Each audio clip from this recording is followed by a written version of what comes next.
there's a new expression current. What is it called? Awareness? No, not awareness. Mindfulness. Yes. So you just see the word mindfulness. Which means by its nature, the mind is full. It's not full, it is full, but we haven't found it. We don't think so, therefore we try to fill it with something. It needs no filling. In its true nature, its mind is full. Mindfulness. Now, when you say mindfulness, is it merely sitting during meditation, which is also good, and being mindful of your thoughts? Or is it also while you do your daily duties? Now, that can happen only for half an hour. In your life, can you be mindful of how you behave, how you operate, what you think, what you do? Is it possible to only be mindful for 10 minutes every day, half an hour every day? Or is it necessary to be mindful throughout the day? So, unless you are mindful throughout the day, you cannot bring about mindfulness even for 5 minutes in the evening when you sit down. While trying to sit and being mindful of your thoughts, your emotions, the movements of your body, your breath, everything will contribute to trying to be mindful in the outside world, but being mindful in the outside world is as important as sitting down and being mindful of yourself. That's what I'm trying to say. So, whatever action that you perform, be mindful. First, give complete one-pointed attention to it. We'll learn all that, we'll go into that. And we are aware of our mind working in different ways in your daily life. Very important. Am I kind only to some people and unkind to others? Watch carefully. Be mindful of how you behave, what you do. Then when you sit down to meditate, you're free of all worries. You're going into that which is infinite. What happens when you do day-to-day life when you're mindful? You expand your mind. You're no longer in a narrow cycle. It breaks. And then you see the whole thing. You're not only playing the flute, you're the whole orchestra. So, this is what we are trying to do. Discover the completeness which we already have and do not remember now. The fact is, we are not trying to become complete, we are trying to free ourselves from the feeling of incompleteness. The completeness is already there, I'm just trying to change the wordings a bit.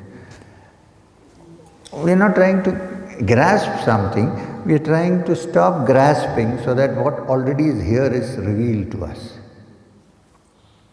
Now, there is a beautiful statement in the Upanishad describing the Supreme Reality. The Ishavasya Upanishad says, Tad dure tadvatantike. It is far and yet it is so near. Now, physical objects on this earth you cannot define this way. Either they are far or they are here. So there must be something different. So it is that which is here and at the same time there, means it's all pervading. So now the question is, suppose something is there and I am here and I want to acquire it. I may call it Brahman or the Supreme Reality or happiness, many definitions, or the infinite or that which is Poorna, use any name, but it's there and I am here and I want to acquire it. Right? Now, if it is there and I have to acquire it, I have to find a way to do it. Right? But what happens if it is everywhere? How do I do it? It's not only there, it's also here, it's everywhere. So, to such a thing, how can I reach out? Is there a way?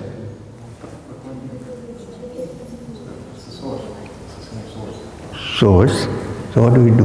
You have to remain still to feel it. Yeah. So, roughly that. If it is there and you are going to reach it, then you have to grasp, right? Grow, reach out. What if it is here? All reaching out must stop.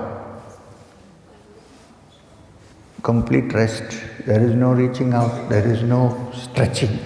When all stretching stops, when the mind is not moving towards anything at all, in its pure state, it realizes it is not different from that.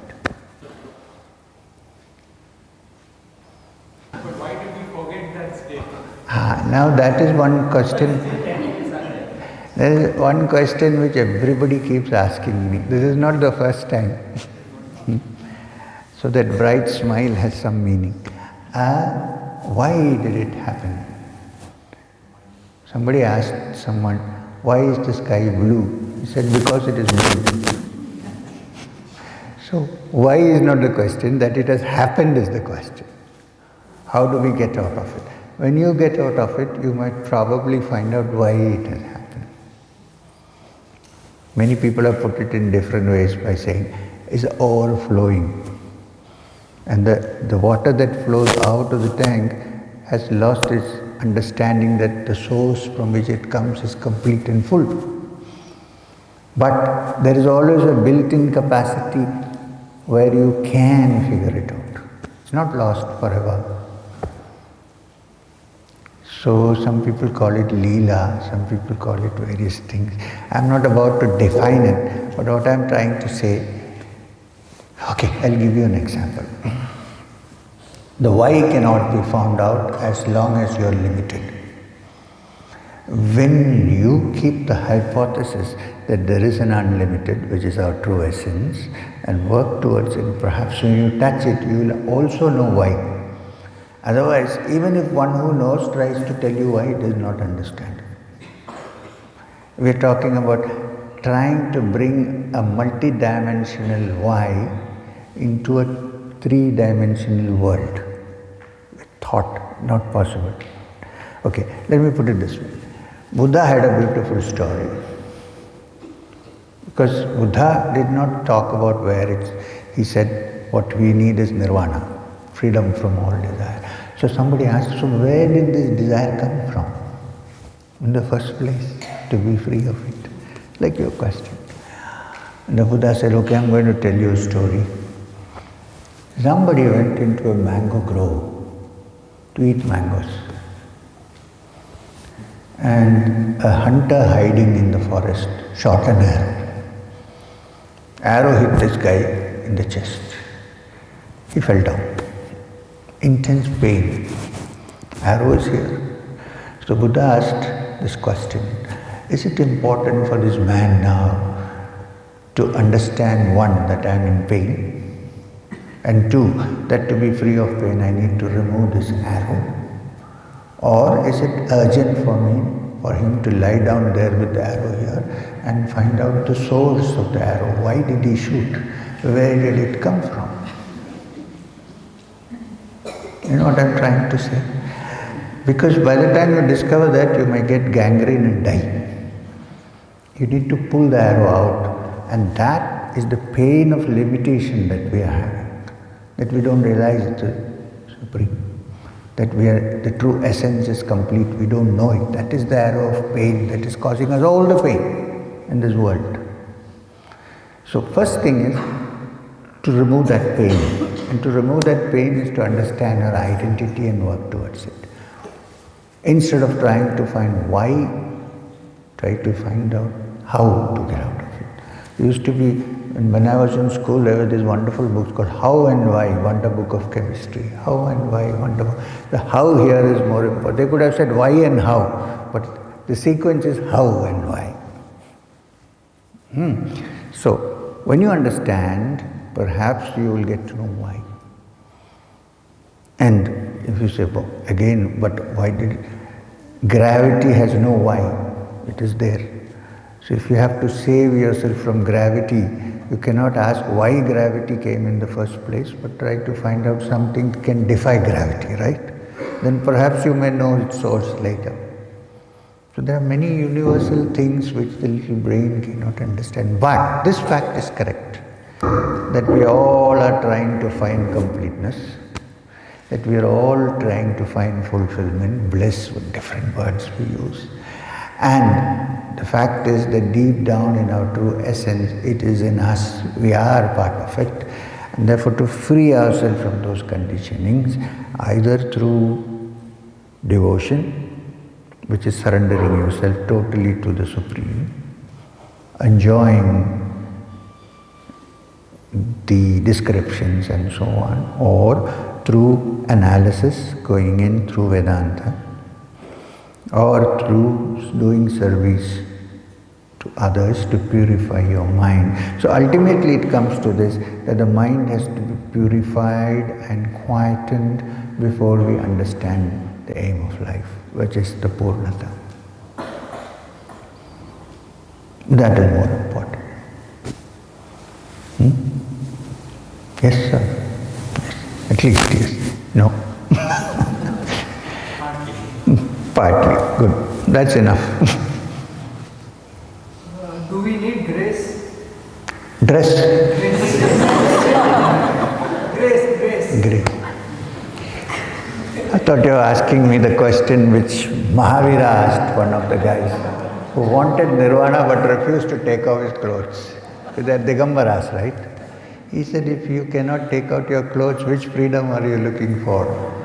So, I'm not, please don't do anything now. Anyway, so grace, grace is something which is always there in the air. It's not that there is grace is lacking. Grace is that energy that comes out of the completeness, which is full. That fullness and the blessings of that fullness is always there, always. We don't see it and we don't feel it because our doors and windows are closed. It's like the breeze outside, gentle breeze, Sometimes it comes laden with jasmine, sometimes it comes pure breeze. Sometimes if the septic tanks are close by, it's also bad. I'm talking about the good one. Now, when the breeze comes, it is always coming. You can't decide or dictate when the breeze will come, right? You can't say it should come now. You can't. But what we can do is keep our doors and windows open so that when it comes, it is allowed to come inside. And that which prevents grace from coming into us is our ego and our limitedness and our small thinking is what prevents the grace from coming. It's always waiting to get into your house, but not you, generally. And your windows and doors are shut. So, what should we do? Ask for it and try to open our windows. Then it will come.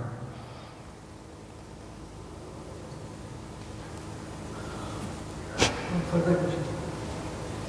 Without grace, we cannot get Poornata. That's what I'm saying. Grace is always there. Sometimes it enters somebody's heart. Sometimes it doesn't. When it enters, the inquiry begins. There are many people here, right? Why are they sitting here? They want to find something, which means grace has already entered. That's what I'm talking. And if it has entered, it will do its work. You have to do it, of course. You planted the seed. Now it's your job to look after the seed. And it will sprout if the climate is good, if the earth is good. If you are looking at it regularly, pouring water, it will come up. It will sprout, but not otherwise. And it will take time. Have you ever heard of a seed planted which grows instantaneously? No, except in magic books. It takes its own time.